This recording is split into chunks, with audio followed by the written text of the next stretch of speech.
বলা যায় আবার যুদ্ধ শুরু হয়ে গেল। খুবই দুর্ভাগ্যজনক।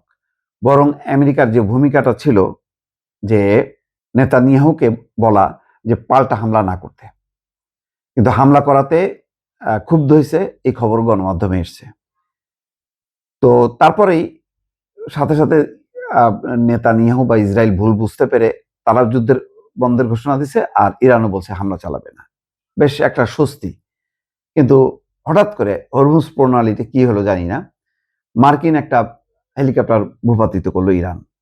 এটা করার সাথে সাথেই আমেরিকা জবাব দিল, আবার একেবারে মানে ইরানের ভূখণ্ডে জবাব দিল হরমুজ প্রণালীর আশেপাশে। এবং এখন সর্বশেষ খবর হলো যুক্তরাষ্ট্রের এই হামলারও আবার পাল্টা জবাব দিয়েছে ইরান। সেখানে বাহরাইনে পঞ্চম মার্কিন নৌবহর, বিশাল নৌবহর, এবং জর্ডানের বিমান ঘাঁটিতে হামলা ইরানের।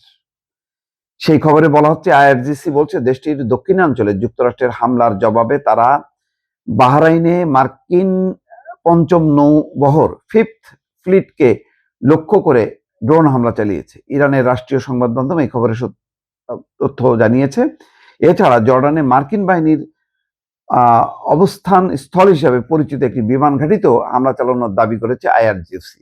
এক বিবৃতিতে আইআরজিসি বলেছে দুই পক্ষের মধ্যে সংঘাত এখনো চলছে।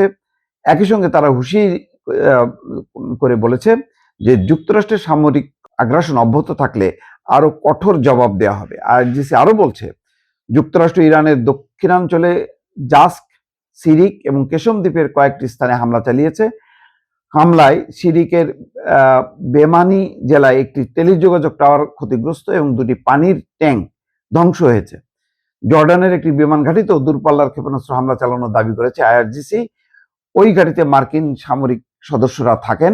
আইআরজিসি বলছে তাদের ছোড়া ক্ষেপণাস্ত্র বিমান ঘাঁটির 4টি গুরুত্বপূর্ণ স্থাপনায় আঘাত এনেছে এবং সেগুলো ধ্বংস করেছে। এর মধ্যে আছে F-35 যুদ্ধ বিমানের হ্যাঙ্গার এবং একটি প্রধান কমান্ড এবং কন্ট্রোল কেন্দ্র। যাই হোক, এইটা বোঝা গেল এই পাল্টাপাল্টি হামলার ফলে আবার কিন্তু অশান্ত হয়ে গেল। যতবার আলোচনা, খেয়াল করেন, যতবার আলোচনা কাছাকাছি চলে আসে, ইসরায়েল এটাকে ভেঙে দেয়। কিভাবে ভেঙে দেয়? তখন তারা সাইড হামলা শুরু করে।